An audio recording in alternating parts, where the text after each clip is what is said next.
Through your story, you mentioned that you have a case against the American government. Can you speak about it? In which capacity? In the capacity that they ruined your image and everybody left you and you was fighting your case alone. No family, no friends, nobody is with you. They arrest you.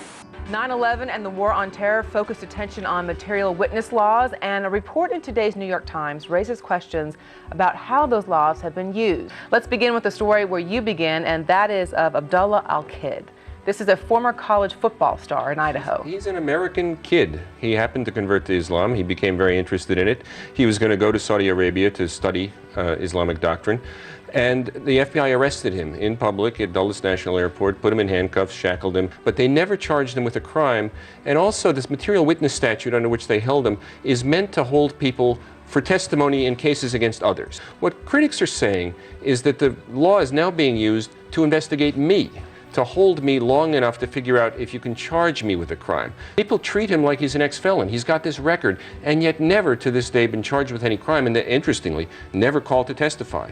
Come June, lo and behold, judge tells him, okay, you're free to go, try to put your life back together. So in the end, wasn't even used as a witness. Correct. So it's a very odd and troubling thing. At one time, I was arrested as what they call a material witness, which basically means that they believe I possess information that would help their case against an individual. In reality, that wasn't the case, and they were using the material witness law to investigate me. But because I wasn't a criminal, I had no crimes, I had no information, they didn't use me as a witness. But the media ran with the story. It's a bigger story that an American football star would get caught up in, especially at that time, because you were talking about post 9/11. An American Muslim guy getting in one of these stories, it's a big media story. The result of the media, of course, it destroyed my image. It destroyed relationships, family relationships, and how things transpired. I was left alone. I don't want to, what happened, I accept what happened. I accept the decisions that people made. I understand, even though I don't agree with the types of decisions that they made in regards to me. And that goes for family and friends and Muslim brothers, because that's a thing I'll get to later. What happened, it happened. I have to accept this as an individual, but it isolated me so much that I really had nowhere to turn except to the Creator. I had no one to turn to. At the time, I was married, and that relationship fell apart for a lot of different reasons. Family members didn't contact me directly. They were trying to figure out what happened between themselves without contacting me. I had friends that I loved and respected since my childhood all the way up into college years and after college years, who abandoned me, didn't want to talk to me, didn't want to associate with me. And as it relates to fighting the case, to fight a case of that magnitude, even though I wasn't charged with a crime, all the lawyers, the cheapest I ever heard was like, $20,000, $25,000, up to $55,000 just to deal with my case. And I wasn't able to fight the case until a Muslim brother in New York, read the story, cried, got sad, and he contacted an organization who eventually took my case, and we fought the case, and we changed the law. You know, there's case law in my name that now the government cannot use the material witness statute as a pretext to investigate people. Also, the conditions that I was held in. I was held not like a material witness, I was held like an extremely dangerous individual. And that's from somebody who didn't have a criminal record, you know. So you're talking about life being turned upside down in an instant. And then the last thing I'll say is about the Muslim Brotherhood, the Muslim Brothers. I understood, well, I had an expectation. You know, as an American embracing Islam, we take Islam, well, I won't speak for myself. I took Islam and what it teaches, I believe in it. And when times of difficulty, we're taught that the Muslims should stick together and support each other and fight, not physically fight, but I mean fight for justice. And when this happened, everybody ran away. So I knew that all of those memories, all those times that we enjoyed together, when real issues came, like this one came, that your brotherhood wasn't real. That's all I'll say about that for now. I mean, I could go a lot in deeper because... What is it like to being called a terrorist and you're not even one? I think it's like being called anything you're not. If someone called you a murderer and you're not a murderer, someone called you a rapist and you're not a rapist, someone called you, you know, the most evil thing you can think of and you're not that, it can, if you're not grounded inside, you're not sure of who you are, it can destroy people. To the fighting for freedom, fighting for justice, fighting for your name, fighting for your honor. Not everybody's built to fight for those things. Some people will just crumble under the pressure. And I thank Allah that I had the strength to keep on moving despite what people were saying about me. And it came from all different directions. Family members, old coaches, friends, brothers in Islam. And I'm not trying to be, what do you call it? Woe is me, we say in America, meaning, oh, my life is so terrible. No, I'm not saying it like that. I'm just saying to have that kind of pressure, a lot of people would just fold. They would crush. They would be crushed. I thank God, and sometimes I look back and I'm surprised how I came out. You told me you didn't know your friends until that incident happened. Yeah, I'm gonna mention this guy's name because it was when the news first broke. A guy I know since I was in elementary school. His name is Brian Lombardi. He called my mother crying. He said, "What are they doing to my friend? I know this guy. This is not true. What's going on?" And you know, he was the first person to check on me. I'll tell you another. As years gone by, when I was fighting my case, I'm writing my story right now, and I wrote about my first 3 friends that I met in Seattle, and I'll mention their names: Mike Peterson, Vanish, I don't remember his last name, and Song Min Pak. He was from Korea. Song Min emailed my lawyer when he heard my case. I know this guy. I hope he wins. I know this is not true. And what I'm saying is, when trauma hits a relationship, you're gonna know who's sincere and who's not sincere. Whether it's marriage, whether it's a friendship, a childhood friendship, you grew up years together.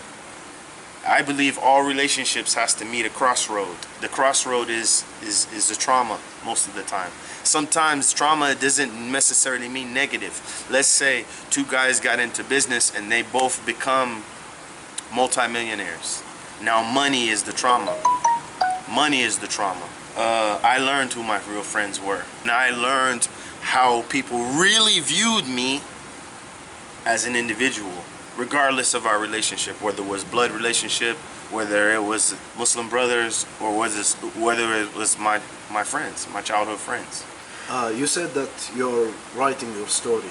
What you are looking for You know, it's an interesting story that you've been fighting basically the whole world, you know, to clean up your name and fighting for your rights. So what kind of support that you are looking for? So we're trying to reach the right people and make a noise about that.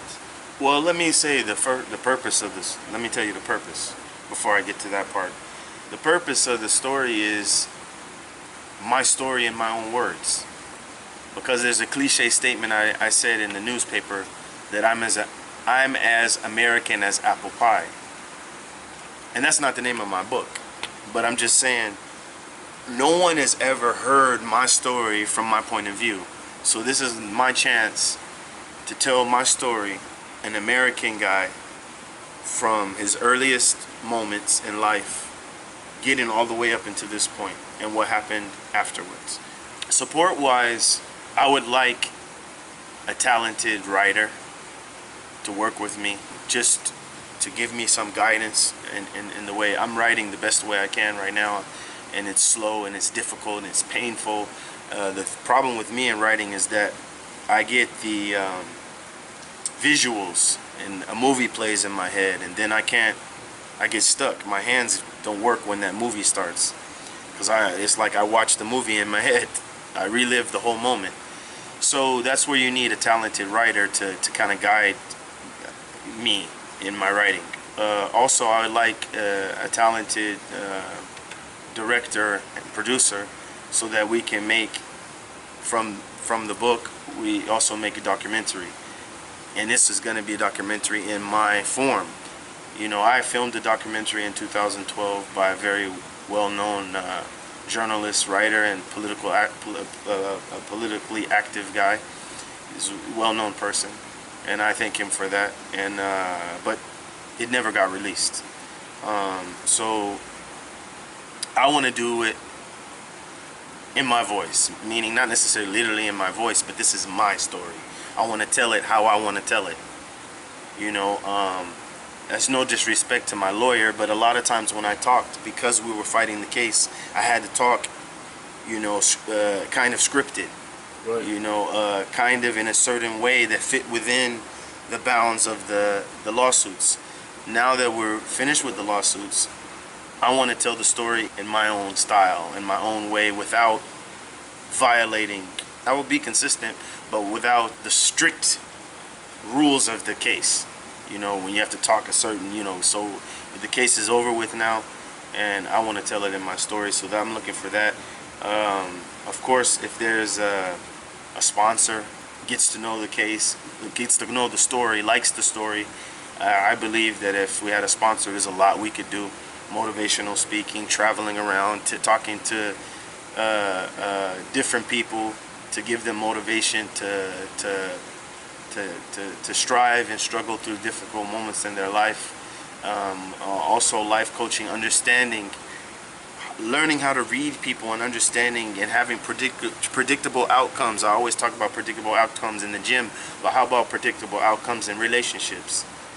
A lot of times people get hurt because they put their best self forward, and the person you're doing that to doesn't deserve the best you. Right. They deserve some of you, but not all of you. And sincere, kind-hearted people, they always give all. Right. And when you do that in life, sometimes you're gonna get hurt. Right. You're gonna get emotionally hurt, financially hurt, maybe even physically hurt, because those people are not deserving of that. And I would like to teach people to understand the signs, because I've been through it. You know what I mean? And so that's the kind of support I would like to, and I would like to tell the story to the American public because it happened in America, but I also want to tell the story to the Muslims. Muslims need to know this story.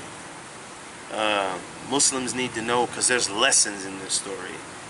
Lessons, all kinds of lessons. You know, we can get into that another time. But there's I think Muslims need to, because one thing I can say, that as a community, if we're talking about brotherhood in Islam, my story is the sad story of when brotherhood failed. It failed. There wasn't real brotherhood there. And see, when you're talking about people who are working, so-called working for Islam and Muslims, but then when something happens, you're nowhere to be found. What's the value of your actions, and what's the value of your speech? You said that you being held and shackled, they hold you in a federal prison for 16 days, and they treat you as a criminal with the criminals. Can you speak about that? What this case is about is an American Muslim, Abdullah al-Kid, was arrested in 2003 using a material witness warrant while he was on his way from America to Saudi Arabia. He was then held for 16 days and then released. What al-Kid wants to do is he wants to sue former Attorney General John Ashcroft for his arrest, saying that Ashcroft didn't want him to be a witness. He had him arrested just to keep him from leaving the country. Our client was treated horrendously, even if he had been charged with a crime, but he was only a witness, so it was that much more egregious. He was held in high security prisons. He was strip searched. He had the lights on 24 hours a day. He was shackled everywhere he went. That is not consistent with the way you would treat a witness. It's not even consistent with the way you would treat a charged criminal. He wants to sue Ashcroft for financial damages.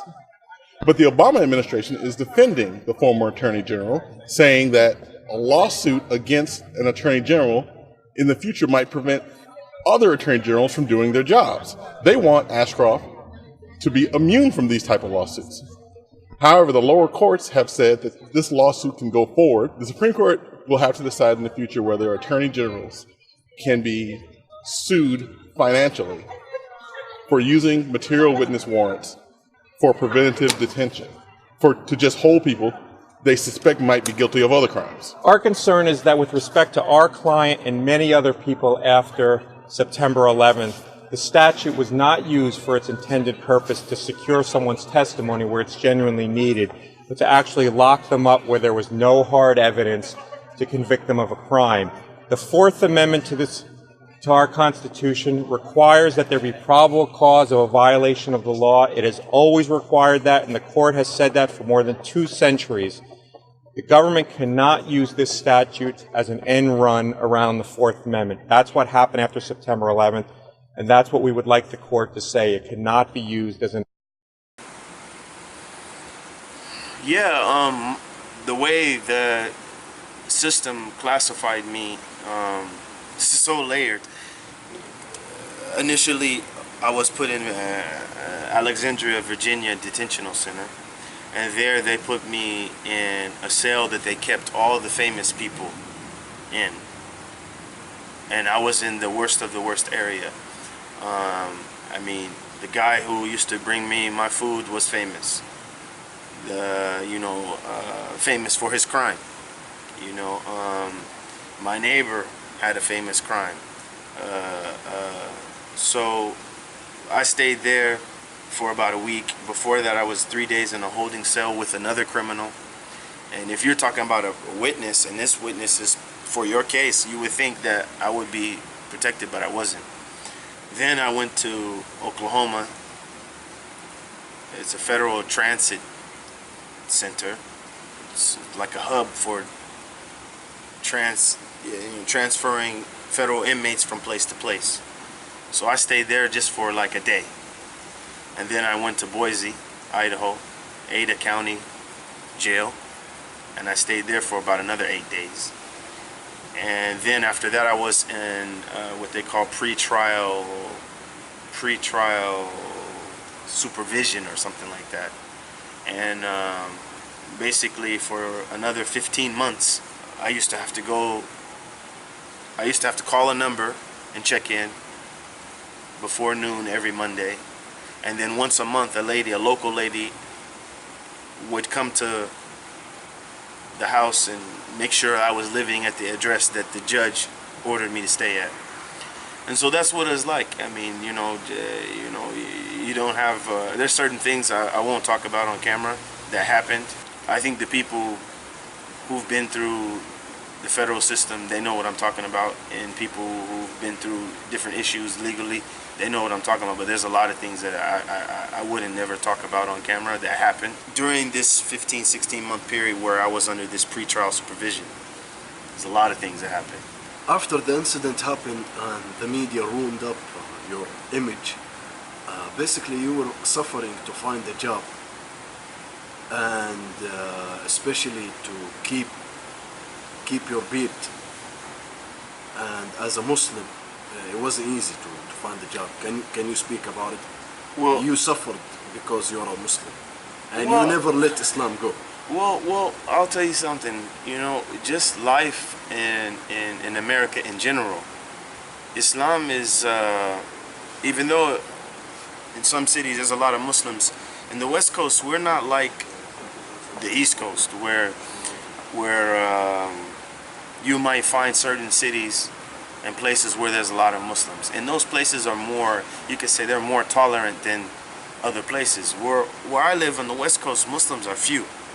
So when a Muslim goes for a job and he's trying to maintain his Muslim identity, you might have trouble. You know, some jobs will want you to shave. You might not be able to pray on Friday prayer. You know, you might not even be able to have a place to pray at work. And sometimes the environment is not conducive for you to push. Well, I'm a Muslim, you have to give me a place to pray, and you may make big noise.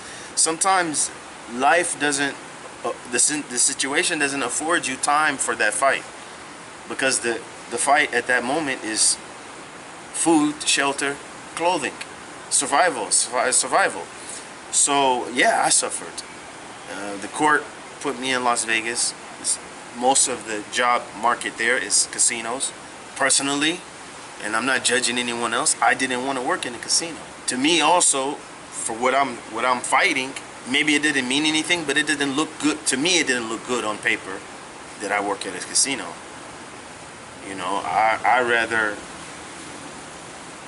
keep who I am intact, look how I want to look, be who I want to be, and I'll move furniture. I'll deliver furniture. I'll drive a cab. If we're gonna block all the ways, I'm gonna look for a way, because at the end of the day, I gotta survive. I know I gotta survive, and God is the provider. I just gotta do the work. I guess for the public here, people might take Islam for granted, but back home, we fight. Not literally fight, but to be who you are in certain places, you have to be able to move around. You know, you have to be able to figure it out. You know, and I've seen a lot of good brothers and sisters just because of the environment. I won't say they've lost some people have lost they believe in Islam, but the outside pressure is too great for them. The belief, the knowledge and the belief wasn't strong enough to bury itself in the person's heart. So when they got weak, that was, you know, and the pressure got to them so much that they just went with it, you know, went with the pressure. And that's what people need to understand in this part of the world, that you have women who fought to wear niqab and drive, women who fought to wear hijab and work, you know, and I don't mean fight physically fight. You know, America is a country that has a constitution that says that anybody's allowed to practice their religion. So if that's the case, then companies have to respect everybody's religion. And so there's people who took and laid the platform, so yes, you can fast, you can have this room to pray, you can leave and go for an hour and pray Jummah prayer. You said that you won 5 cases out of 6. Yeah. Did the media put your life together after they ruined it? Of course not. Of course not. It's not. I mean, did I get some good feedback? Yes, I did. But Habibi, if the media, when the trauma hit, When they hit, it went to everywhere. CNN, Fox News, MSNBC, ESPN, LA Times, Seattle PI, New York, Washington Post, New York Times. It hit all the major news. How you recover from that? I mean, you need a campaign to recover from that. Exactly. You need a public relations campaign to remove what's the damage that's already been done. So no, it didn't happen, and that's why I want to do my story, because it's my chance to say my piece, say it from my perspective, from look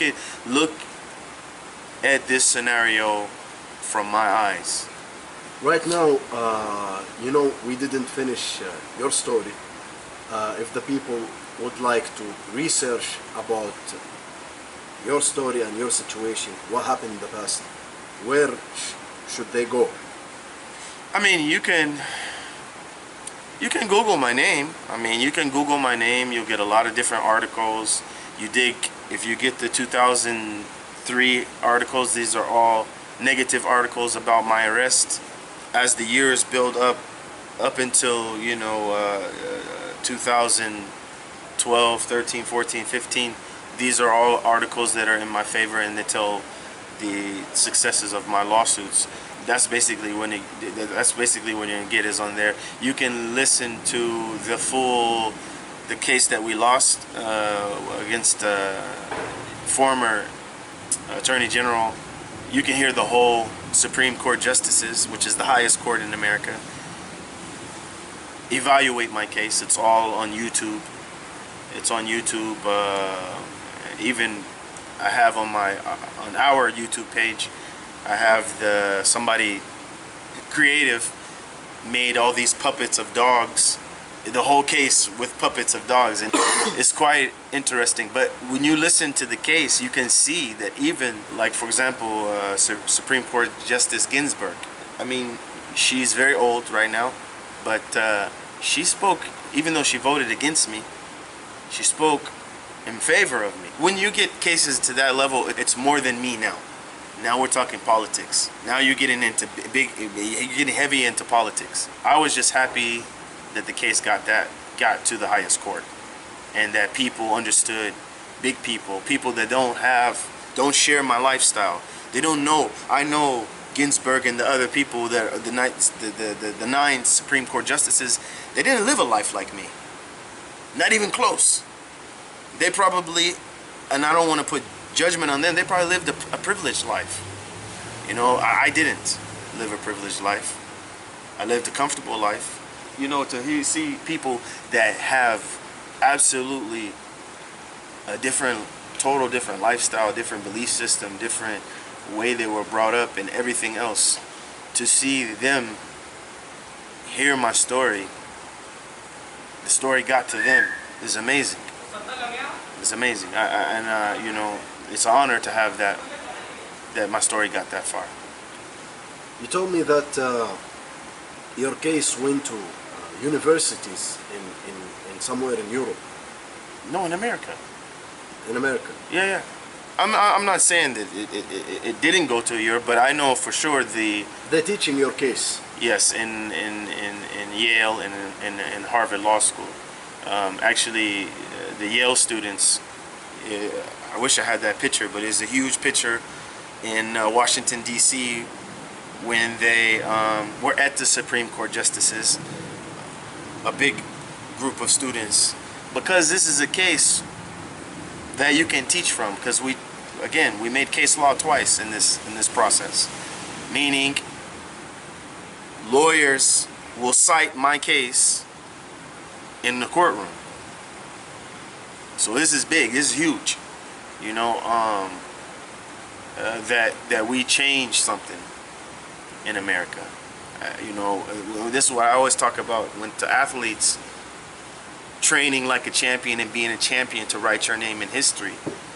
I could say this is the training of a champion from my lawyers and those students, because they wrote my name in history by changing the law. It's so fascinating that your name is being written in American law. right now.